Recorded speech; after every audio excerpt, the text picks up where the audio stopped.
Assalamualaikum warahmatullahi wabarakatuh. Selamat pagi semuanya. Saya Sekina Fauzia, saya dari kelompok 2. Di sini saya akan menjelaskan tentang sistem pengendalian intern. Nah, di sini saya dahulu akan menjelaskan tentang apa sih potensi ancaman terhadap sistem dan komputer IS. Yang pertama, ada bencana alam. Bencana alam itu atau disebut juga dengan natural disaster. Misalnya contoh seperti gempa bumi, banjir, kebakaran, dan bencana-bencana alam yang lainnya. Yang kedua ada tindakan kekerasan atau acts of violence. Misalnya seperti adanya perang, adanya kerusuhan. Tidak tertutup kemungkinan kerusuhan tersebut disebabkan oleh pihak internal dari perusahaan itu sendiri. Misalnya contoh karyawan yang merusak fasilitas data perusahaan. Yang ketiga ada kesalahan yang tidak disengaja atau unintentional errors.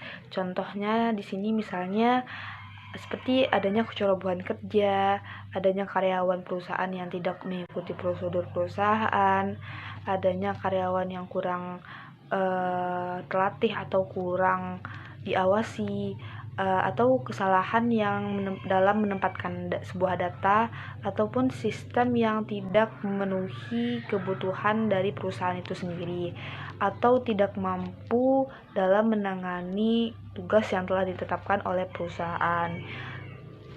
Selanjutnya yang keempat adalah tindakan yang tidak disengaja atau deliberate errors.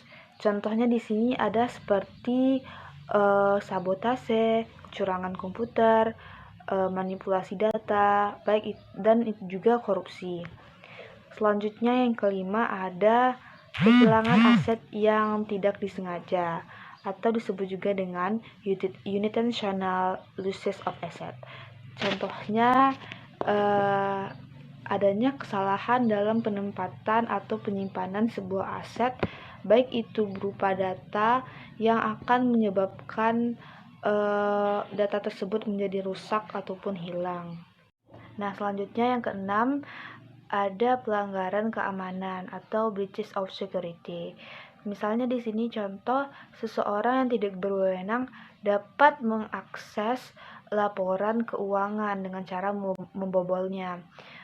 Kejahatan komputer ini disebut juga dengan hackers.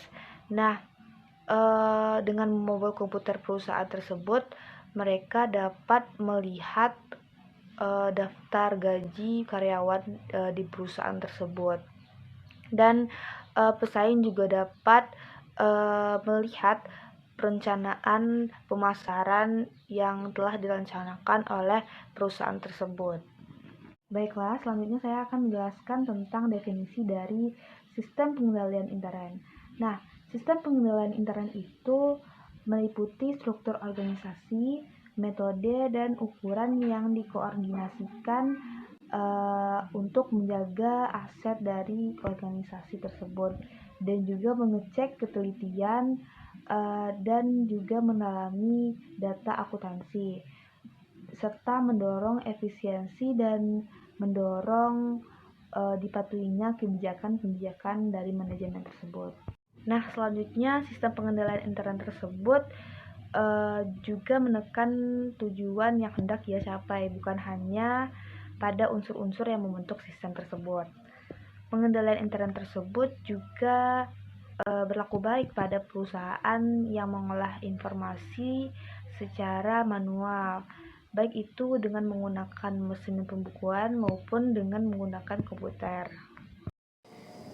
Assalamualaikum warahmatullahi wabarakatuh. Saya Nia Jufri dari kelompok 2. Di sini saya akan menjelaskan tujuan sistem pengendalian intern dan unsur-unsur sistem pengendalian intern. 4 tujuan pokok sistem pengendalian intern. Yang pertama, menjaga aset organisasi. Yang kedua, mengecek ketelitian dan keandalan data akuntansi. Yang ketiga, mendorong efisiensi. Dan yang keempat, mendorong dipatuhinya kebijakan manajemen.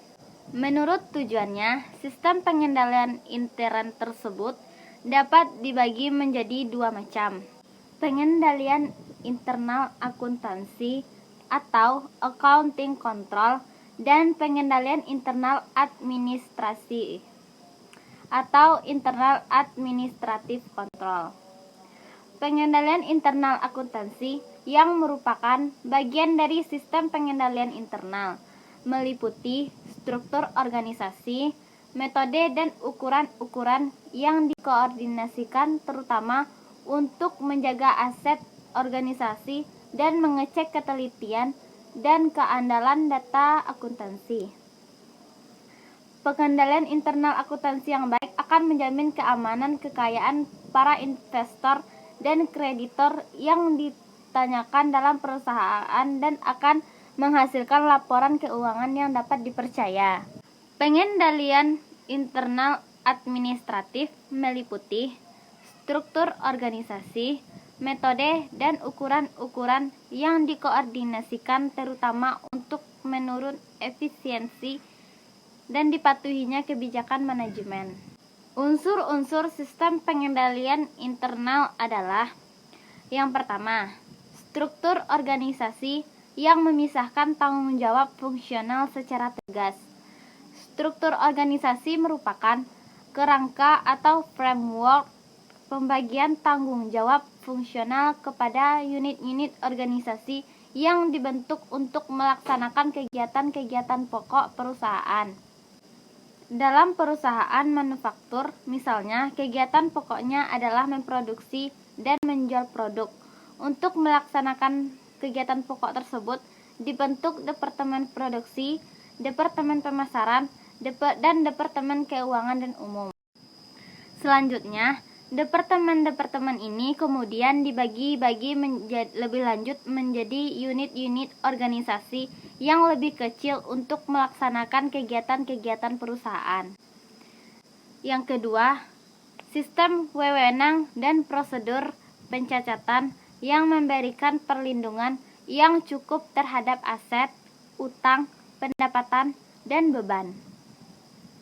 Dalam organisasi, setiap transaksi hanya terjadi atas dasar otoritas dari penjabat yang memiliki wewenang untuk menyetujui terjadinya transaksi tersebut. Oleh karena itu, dalam organisasi harus dibuat sistem yang mengatur pembagian wewenang untuk otoritas atas terlaksananya setiap transaksi. Untuk mengatur prosedur pencatatan transaksi pembelian, fungsi akuntansi melakukan pencatatan terjadinya liabilitas atau utang kepada pemasok atas dasar bukti kas keluar yang didukung oleh dokumen-dokumen, yaitu seperti surat permintaan pembelian, surat order pembelian, laporan penerimaan barang, dan faktor dari pemasok yang dihasilkan melalui sistem otoritas tersebut. Yang ketiga, praktik yang sehat dalam melaksanakan tugas dan fungsi setiap unit organisasi. Pembagian tanggung jawab fungsional dan sistem wewenang dan prosedur pencatatan yang telah ditetapkan tidak akan terlaksana dengan baik jika diciptakannya cara-cara untuk menjamin praktik yang sehat dalam pelaksanaannya. Adapun cara-caranya yang ditempuh oleh perusahaan dalam menciptakan dalam praktik yang sehat yaitu: yang pertama, penggunaan formulir bernomor urut tercetak yang pemakaiannya harus dipertanggungjawabkan oleh yang berwenang. Yang kedua, pemeriksaan mendadak atau surprise audit. Pemeriksaan mendadak dilaksanakan tanpa pemberitahuan terlebih dahulu kepada pihak yang diperiksa dengan jadwal yang tidak teratur. Jika dalam satu organisasi dilaksanakan pemeriksaan mendadak terhadap kegiatan-kegiatan pokoknya, hal ini akan mendorong karyawan melaksanakan tugasnya sesuai dengan aturan-aturan yang ditetapkan. Yang ketiga, setiap transaksi tidak boleh dilaksanakan dari awal sampai akhir oleh satu orang atau satu unit organisasi tanpa ada campur tangan dari orang atau unit organisasi lain. Karena setiap transaksi dilaksanakan pihak lain sehingga terjadi internal terhadap pelaksanaan tugas setiap organisasi yang terkait. Maka setiap unit organisasi akan melaksanakan praktik yang sehat dalam pelaksanaan tugasnya. Yang keempat, perputaran jabatan atau job rotation. Perputaran jabatan yang diadakan secara rutin akan dapat menjaga independensi pejabat dalam melaksanakan tugasnya, sehingga persekongkolan di antara mereka dapat dihindari. Yang kelima, keharusan pengambilan cuti bagi karyawan yang berhak. Karyawan kunci perusahaan yang diwajibkan dalam mengambil cuti yang menjadi haknya. Selama cuti, jabatan karyawan yang bersangkutan digantikan sementara oleh pejabat lain. Yang keenam, secara periodik diadakan pencocokan fisik aset dengan catatannya untuk menjaga aset organisasi dan mengecek ketelitian dan keandalan catatan akuntansinya. Secara periodik harus diadakan pencocokan atau rekonsiliasi antara aset secara fisik dengan catatan akuntansi aset tersebut. Contohnya, secara periodik diadakan penghitungan kas, penghitungan fisik persediaan, dan penghitungan aset tetap. Yang ketujuh, pembentukan unit organisasi yang bertugas untuk mengecek efektivitas unsur-unsur sistem pengendalian internal yang lain. Unit organisasi ini disebut satuan pegawai intern atau staf pemeriksaan intern atau SPI. Unsur pengendalian intern keempat yaitu karyawan yang mutunya sesuai dengan tanggung jawabnya. Bagaimanapun baiknya, struktur organisasi, sistem otoritas, dan prosedur pencatatan, serta berbagai cara yang diciptakan untuk mendorong praktik yang sehat, semuanya sangat tergantung pada manusia yang melaksanakannya. Di antara 4 unsur pengendalian intern tadi, unsur mutu karyawan merupakan unsur sistem pengendalian internal yang paling penting. Jika perusahaan memiliki karyawan yang kompeten dan jujur, unsur pengendalian yang lain dapat dikurangi sampai batas yang minimum. Dan perusahaan tetap mampu menghasilkan pertanggungjawaban keuangan yang dapat diandalkan. Karyawan yang jujur dan ahli dalam bidang yang menjadi tanggung jawabnya akan dapat melakukan pekerjaannya yang efisien dan efektif, meskipun hanya sedikit unsur sistem pengendalian intern yang mendukungnya. Namun, karyawan yang kompeten dan dapat dipercaya tidak cukup menjadi satu-satunya sistem pengendalian intern untuk menjamin tercapainya tujuan sistem pengendalian intern. Manusia mempunyai kelemahan yang bersifat manusiawi, seperti misalnya bosan, tidak puas, memiliki masalah pribadi yang mengganggu pelaksanaan tugasnya, atau tujuan pribadinya yang berubah sehingga bertentangan dengan tujuan perusahaan. Baiklah, materi selanjutnya akan dilanjutkan oleh rekan saya, yaitu Ulfatun Hisnia. Selanjutnya yaitu mengenai kegiatan pengendalian intern. Apa sih kegiatan pengendalian intern? Kegiatan pengendalian intern merupakan suatu kebijakan atau prosedur yang menjamin bahwa arahan di dalam manajemen terlaksanakan. Kegiatan tersebut yaitu memastikan bahwa diperlukan tindakan untuk menanggulangi resiko dalam pencapaian tujuan suatu entitas. Nah, kegiatan pengendalian dapat dikategorikan sebagai berikut. Yang pertama yaitu pengendalian pemrosesan informasi yang meliputi pengendalian umum, pengendalian aplikasi, otorisasi yang tepat, pencatatan dan dokumentasi, serta pemeriksaan independen. Yang kedua yaitu pemisahan tugas, yang ketiga yaitu pengendalian fisik, serta yang keempat yaitu telaah kerja. Baiklah, selanjutnya yaitu mengenai jenis-jenis pengendalian. Pengendalian berdasarkan ruang lingkupnya dibedakan menjadi 2, yaitu pengendalian akuntansi dan pengendalian administratif. Pengendalian akuntansi berfungsi untuk mengamankan sumber daya organisasi dari penyalahgunaan dan menjaga kecermatan data akuntansi. Yang kedua yaitu pengendalian administratif yang berfungsi untuk mendorong efisiensi operasi dan mengupayakan agar kebijakan ataupun tujuan dari manajemen tercapai. Apabila ditinjau dari segi permasalahan yang harus dikendalikan, pengendalian dibedakan menjadi 3, yaitu pengendalian preventif, detektif, dan korektif. Pengendalian preventif atau pengendalian umpan maju yaitu pengendalian dengan jalan menangkal permasalahan yang belum terjadi dan untuk mencegah terjadinya dari suatu permasalahan atau ketidakefisienan tersebut.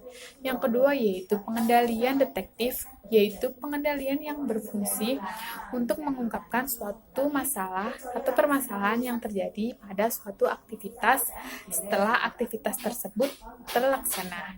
Yang ketiga yaitu pengendalian korektif yang berfungsi untuk mengkoreksi kesalahan dari pengendalian atau yang sudah diungkapkan dari pengendalian detektif. Baiklah, selanjutnya yaitu mengenai pengendalian intern dalam sistem informasi akuntansi berbasis komputer. Nah, jadi pengendalian intern dalam sistem informasi akuntansi berbasis komputer ini dibagi menjadi 2 ya. Yang pertama yaitu pengendalian umum dan yang kedua yaitu pengendalian aplikasi. Apa sih pengendalian umum itu? Pengendalian umum itu merupakan pedoman yang umum yang harus diikuti atau ditaati oleh seluruh karyawan dalam menjalankan tugas, yaitu tugas dalam pengolahan data elektronik agar terciptanya suatu lingkungan yang baik bagi pemrosesan data dalam aplikasi. Selanjutnya yaitu pengendalian aplikasi. Nah, pengendalian yang dirancang untuk mendeteksi dan memperbaiki kesalahan selama tahapan pemrosesan data transaksi. Nah, yang dimulai dari tahap masukan, proses, dan tahap keluaran agar proses tersebut akurat, lengkap, dan tepat pada waktunya.